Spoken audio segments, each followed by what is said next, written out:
This presentation is going to be done by Quenton Anthony, who is the VP of Engineering at Zyphra, who had been working on AMD previously with the Oak Ridge National Lab and a few other projects that he's been able to continue the work. So we're excited to hear about what Quenton is working on. Let's give Q a round of applause.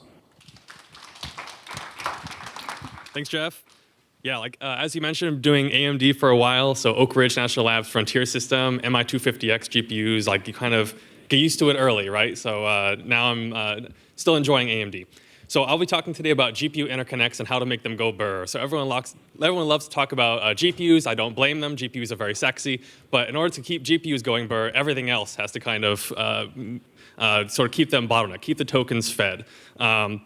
And interconnects is a reason that today there's 8 interconnects at least per node, whereas in the past it was maybe 1 or 2 or something. There's one interconnect dedicated to each GPU, and I'm going to talk about networking both within the node and across nodes and how to use it for training and inference.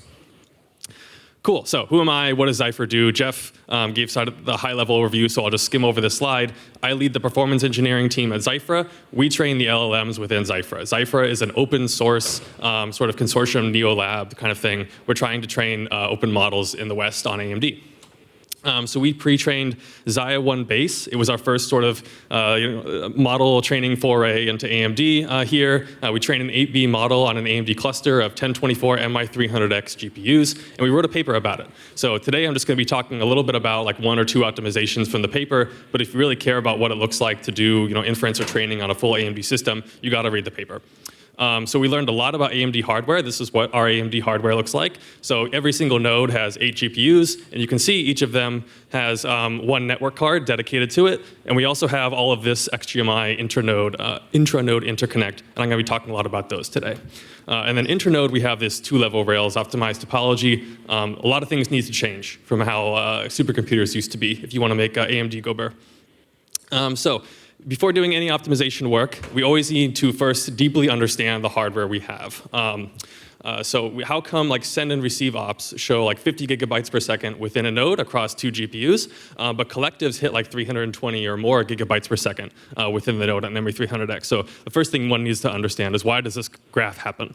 How come for collectives, small messages are best on just 2 GPUs? If you're just sending a little bit of data, it's best to do it on 2 GPUs. But large messages are best on 8 GPUs. See, for example, the blue line in the all-reduced latency. It's the bottom for small messages, and then it's at the top for large messages. Why does that happen?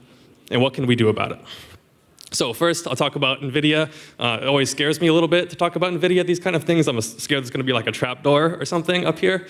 But how does NVIDIA NVLink work? And before we can even hope to make AMD work well, we need to understand what the parallelism schemes and software has been written assuming in the past, and so how we can port it.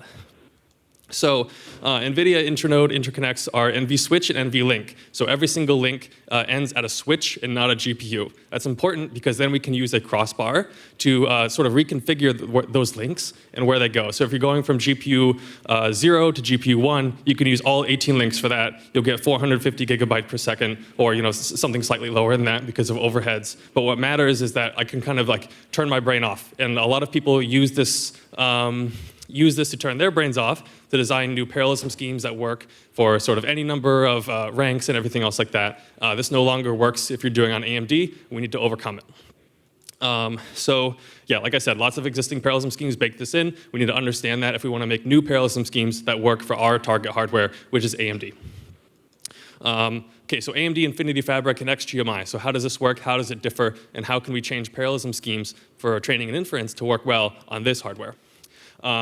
So it's called Infinity Fabric. It's a point-to-point topology. So instead of having links going to switches and with crossbars, we instead have links going directly from GPU to GPU in a point-to-point topology.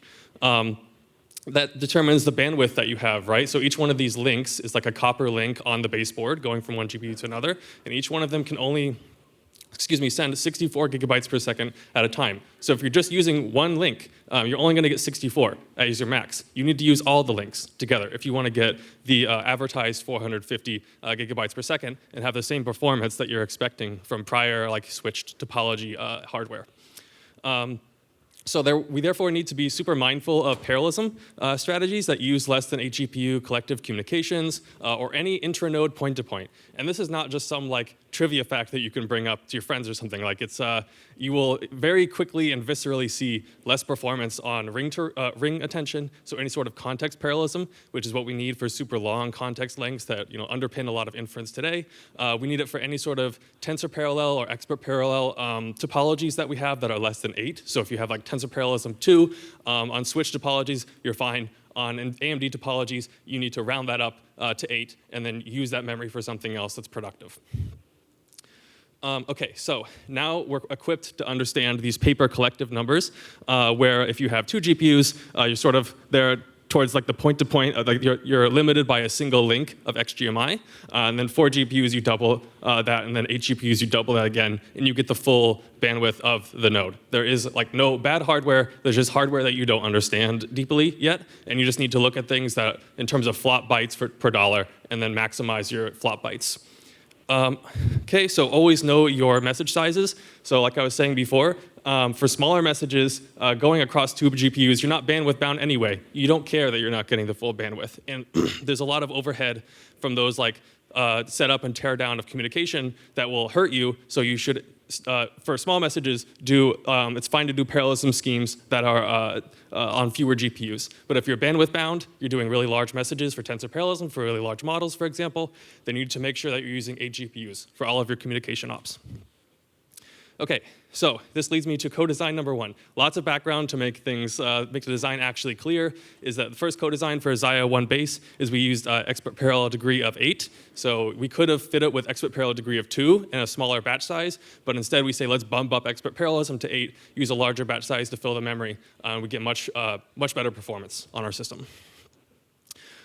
Secondly is ring and tree attention. So we at Zyphra care a lot about super long context. A lot of our customers care about this. We want to get to 1 million context and beyond. The way to do this is to split the attention blocks memory across many different GPUs. Most people so far on switch topologies, they use a ring. So all of the GPUs within the node or across nodes, if your ring spans multiple nodes, have to sort of communicate in this like sort of shifting ring, and you sum the partial results as you traverse the ring. This has 2 problems. So problem 1 is that if you're going across nodes, if you really want to do 1 million context or beyond, then you're going to be limited by the InfiniBand, like the internode connections.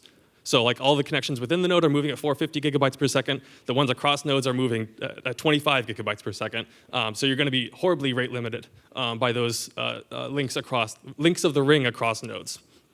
Number 2 is that even within a node, if you're doing a point-to-point topology, like with AMD, then you're still going to be limited by, if I were to go back a little bit, if you excuse my out of order here, you're just going to be going along the sort of outer ring of these GPUs, and all those links in the middle are going to be sitting around, they're not doing anything. And if I'm paying for that hardware, I want to use it. So we want to reformulate our distributed attention operation in terms of collectives instead of point-to-point. So we use 2 all reduces, you see on the right, is tree attention that we come up with at Zyphra. You use 2 all reduces instead of a ring of point-to-point ops, and you get full bandwidth within a node, and you can also scale across nodes for your context parallelism and still get full bandwidth. Okay, so CP stands for context parallelism. It's splitting the context of attention across multiple GPUs or nodes. So looking forward, compute keeps outpacing interconnects even within a node. So I used to ramble about this for internode interconnects. Now I'm saying it for intranode too. You can see like this ancient GPU and A100, this like totally worthless ratio, but I only care about it in terms of its relative value. The flops per bandwidth ratio was about 1. And as we can see, as we go to next generations, like the MI300 and H100 generation, that sort of doubles. And then going to the next generation of MI355 and B200, this is almost doubling again. So it keeps increasing. And to keep that compute fed, we need to be increasingly creative, increasingly change our parallelism schemes, change our software stacks to adjust to the hardware that we're getting. And there's increasingly number of asterisks around the advertised numbers for any sort of bandwidth, and we need to understand what those asterisks are if we want to get that full advertised bandwidth for us, because again, we are paying for it. Okay, so then just summary and future directions kind of wrap up. Don't have a whole lot of time. paper and Zyphra, if you want to read more about what we are, I always say like treating LLMs as an HPC problem reveals lots of low-hanging fruits. You need to understand what your application is. You need to treat it like what it is, which is a big application on a big supercomputer. The paper contains a lot more AMD cluster optimizations, so we talk very openly. We're an open source lab about how we made this work because we want people to understand like it's not a scam. The model is actually good. We talk about kernels. We talk about parallelism schemes.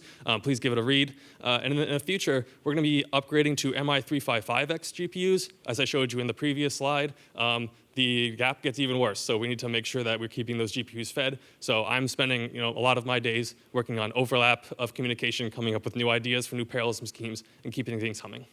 And that's all. Thank you. Questions? Coming to you. So in your talk, like a lot of optimization basically coming down to the interconnect model to begin with, right? So how do you foresee the Helios AI chassis going to change how you... How do I see what? The Helios chassis, basically now they have a switch model. Yeah. So I will say there's a lot of optimizations here that I didn't talk about, but the specific one was on interconnects. How do I see Helios chassis? I'm super excited for it. I'm super excited for switches, and we'll basically be moving back towards the any degree of parallelism will work fine for you. One caveat I will mention is that similar for the B200, we'll have challenges of intranode interconnects are moving towards having separate lanes for sending and receiving. So if you just do like a put operation, you're just sending on a B200, you're going to get 450 gigabytes per second, not the full 900. That's why there should be an asterisk there. I think I might have forgot it. But if you're doing like sending and receiving at the same time, then you get the full 900. So people need to be aware of this. Like you need to, kind of my thesis is you need to understand your hardware if you hope to get the full bandwidth. Does that actually corresponding to why the higher intranode bandwidth for NVIDIA, but then contributing to less the T-flops per bandwidth in your diagram? I'm not sure I totally understand the question. I would say so the theory and gem T-flops are a bit separate, so that's just like I scan over all the different possible sizes of matrix multiplications and say what is the actual like throughput I'll get for my like MLP, my multi-layer perceptron in my model. It's kind of unmoored. The ratios are just to show you the trend over time, which is that asterisk or not, compute is moving much faster than bandwidth. I think there's another question. Hi. So this ratio is increasing of flops versus bandwidth. So how do you see the model architectures changing because we have a lot more compute and it's very hard to move the data around in the similar way? In terms of architectures, I honestly don't see architectures changing that much. I see parallelism schemes changing a lot. Like I think scaling up attention or models containing at least some attention will continue to work and work really well. They'll still have these parallelism schemes. We just need to change the parallel schemes and the communication middleware to keep like being aware of these like new caveats that keep being introduced into the hardware. Kind of a generic answer. So when approaching extracting performance from your platforms as an HPC engineer, what would you say is the biggest workaround that you have to do to get the existing programming models for whatever platform you're interested in to actually get you the performance that you're looking for? If there was one clear answer that worked for everything, I wouldn't have a job. It's like every single thing is different, and I go to the model architecture people, and they tell me, I have this crazy new architecture called Xia 1, and then I go to my cluster people, and they say, this is the hardware that we got you. It's got the best flop bytes per dollar, and it's my job to make sure that this model gets the full flop bytes that I can and maximize those dollars. It's different per problem. Agreed. So there must be some kind of fundamental input that you use to solve these co-design problems, or inputs, plural. It's more about I micro-benchmark the hardware, like all of those, like the collective and point-to-point numbers I showed you. And I say, what can I actually get? And then I just make sure I get that when I actually plug in my model. That's as close as I can get to it. Okay, thanks. Mm-hmm.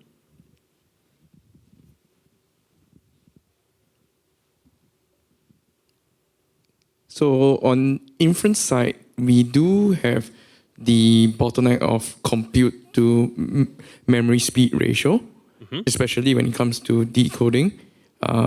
Thankfully, training is mostly preview. And the interconnect hasn't been moving as fast as compute.